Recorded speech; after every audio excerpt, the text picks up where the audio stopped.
chỉ cỡ tao tin chỉ cỡ nữa xem nữa đã là chịu luôn thế đấy.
Chú anh Nina nha.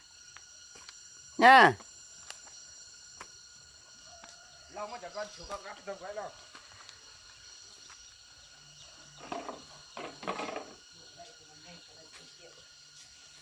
Đây. Đây.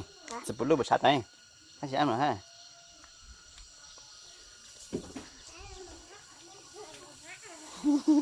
Không rất là nhiều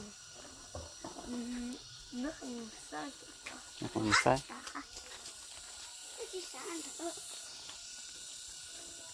Món đây hai.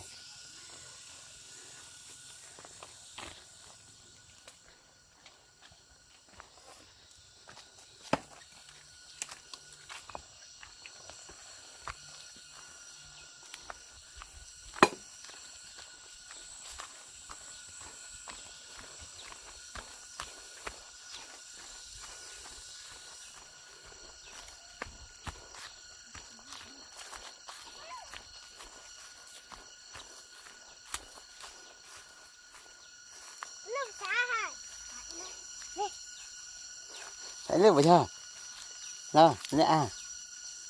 Sẵn cơ.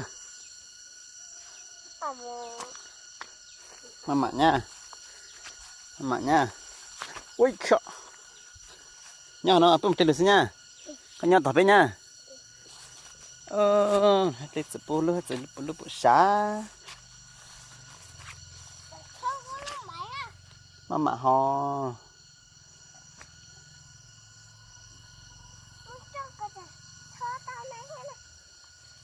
Ui kìa. Besar hai. Nó mới lú luôn.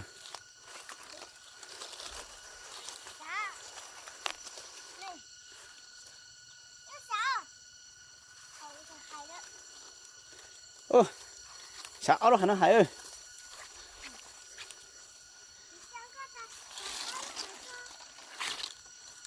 Làm gì sẽ à?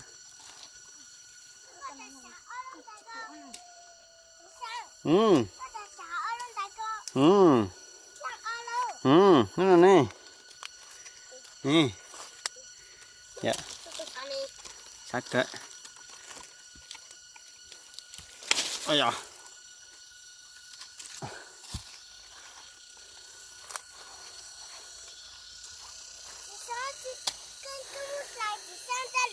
Đó là Hải ơi, đi ngay sức rồi. Phục văn theo.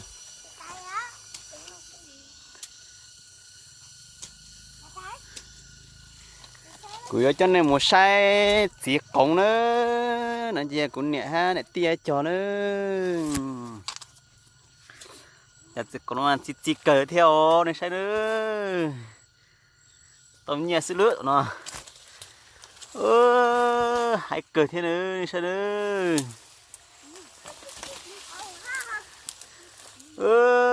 Chỉ cờ thế nữa, này chờ nhau. Để tết chờ cho bóc cho chiếc cổ nó mà hết cho nữa.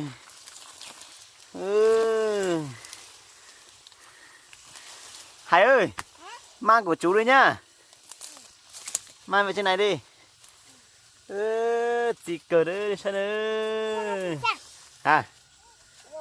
Ồ. Ồ. Đó.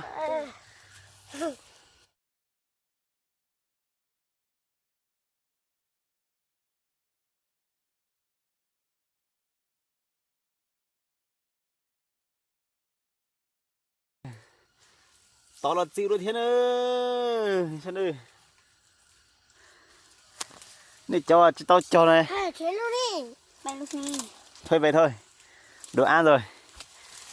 Mấy đâu mất đưa vào cái cho chú không ăn à. Từ từ nhá, con dao nhá. Rồi đi đi về đi. Về thôi. Họ nhiều những hạng gà xưa. Đây là xì cờ nữa, sao nữa. Sao nữa, nào. Xì chập tới theo. Sao nữa. Xì cờ nữa. Đi cho nó hòm bát sẽ cho nữa.